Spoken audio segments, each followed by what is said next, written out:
Good morning guys. இப்போ ஒரு story சொல்கிறேன். இந்த ஸ்டோரி உண்மையான சம்பவம். இந்த ஸ்டோரி ஒரு ராஜா ராணியை பற்றி கூப்பிட்டு. இதை சொல்கிறதுக்கு முன்னாடி மறக்காமல் சப்ஸ்கிரைப்பும் லைக்கும் பண்ணிடுங்க. வாங்க கதைக்குள்ளே போகலாம். ஒரு ஊரில் ராஜாவும் ராணியும் வாழ்ந்துருக்காங்க. அப்போது அவங்களுக்கு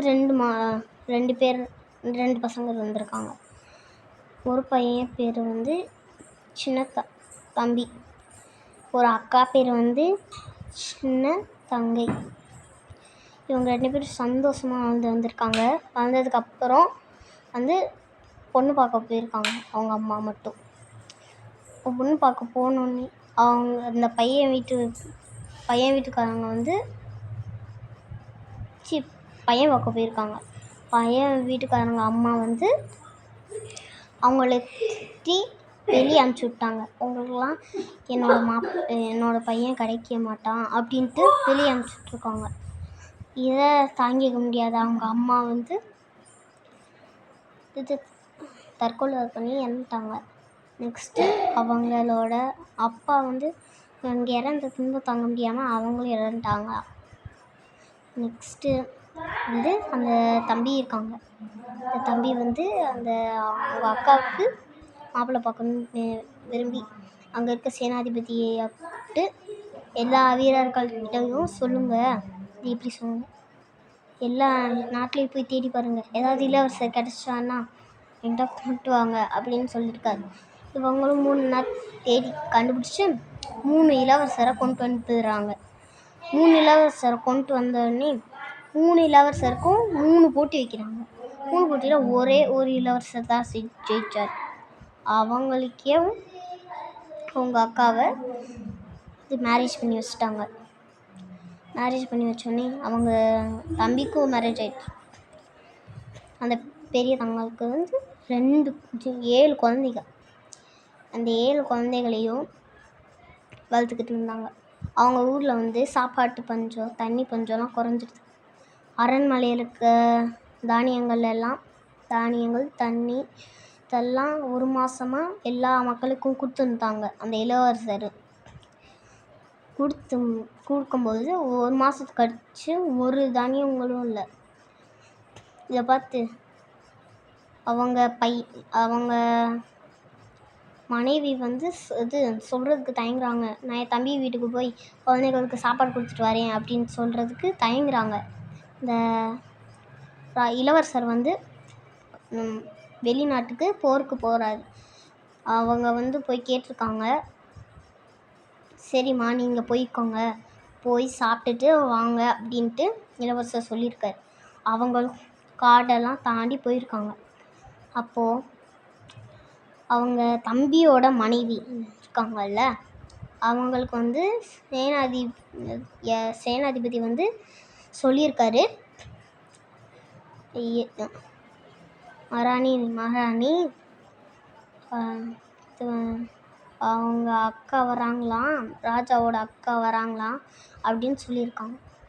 அதுக்கு அவங்க வராங்களா அப்படின்ட்டு ராணி யோசிச்சு எல்லா பெண்களையும் ஒரு இடத்துல மறைவாக இருக்க சொல்லிட்டாங்க. அப்புறம் தானியங்கள்லாம் ஒரு ரூமில் அடைச்சி வைக்க சொல்லிட்டாங்க.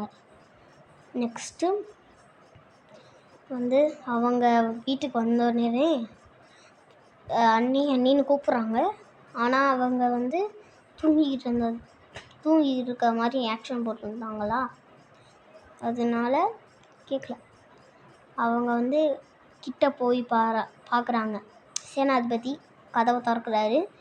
உள்ளே அண்ணின்னு கூப்பிட்டோடனே வந்துட்டாங்க. சாப்பாடு இருக்கா அண்ணி அப்படின்னு கேட்கும்போது சாப்பாடு இல்லை அப்படின்னு சொல்லிட்டு, இந்த விறகு பானை அப்படின்ட்டு ஓட்டை பானையே கொடுத்துருக்காங்க. இது நீயே சமைச்சிக்கோ அப்படின்னு சொல்லி கொடுத்துருக்காங்க. அந்த விறகும் பச்சை விறகு போட்டால் தீ எரியலையா. அதாவது சாமிகிட்ட கும்பிட்டுருக்காங்க. சாமி, இந்த விறகு மட்டும் எரிய வச்சிருப்பா, குழந்தைங்க சாப்பிடணும் அப்படின்ட்டு வேண்டியிருக்காங்க. அதனால கொடுத்துருக்காங்க. கடவுளும் நெருப்பை கொடுத்துட்டார். இந்த பச்சை கலர்.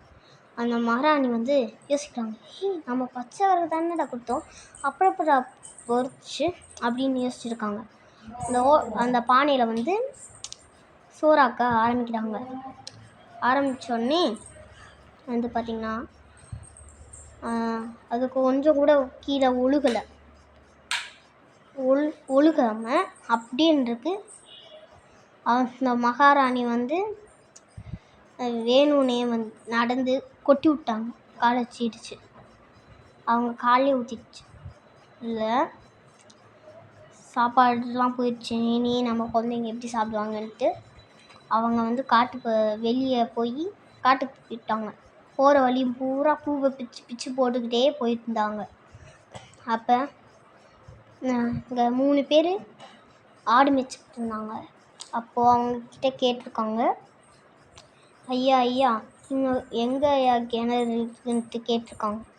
அங்கே போய் கேட்ட உடனே அவங்க சொல்லியிருக்காங்க, இன்னும் 10 கிலோமீட்டர் போனீங்கன்னா வந்து ஒரு கிணறு இருக்குமா அப்படின்னு அவங்கள ஒருத்தர் சொல்லியிருக்காங்க. இதை கேட்டவங்க எல்லா குழந்தைகளையும் கூப்பிட்டுட்டு காட்டு வழி பூவை பிச்சு பிச்சு போட்டுக்கிட்டே போய்கிட்டு இருக்காங்க. கிணறு வந்தோடனே எல்லாரையும் பக்கத்தில் தண்ணி குடிச்சிட்டு தூங்க விட்டுட்டு ஒவ்வொருத்தராக தூக்கி கிணத்துக்குள்ளே போட்டுறாங்க. அதில் மூத்த பையன் வந்து சொல்கிறான், முழிச்சுக்கிட்டான் சத்தத்தை கேட்டு ஓடி போகிறான்.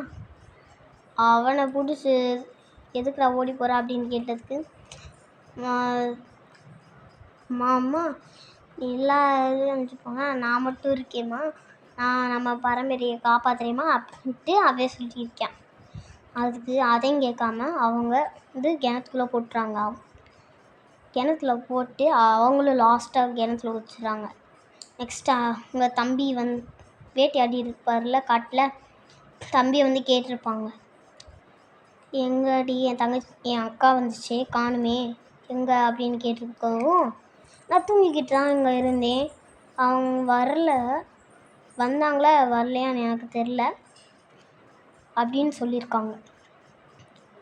அப்புறம் அந்த நாட்டோட இளவரசர் அவங்க அக்காவோட ஹஸ்பண்ட் வந்து தேடி வந்திருக்காங்க. அவங்க வீட்டுக்கு தான் வந்திருந்தாங்க அப்படின்ட்டு.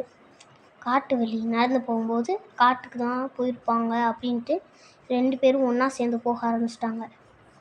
அப்புறம் அந்த ஆவாரம் பூவை பிச்சு போட்டுப்பாங்கள்ல, அதை பார்த்தே நடந்து போயிருக்காங்க. ஒரு கிணறு இருந்திருக்கு.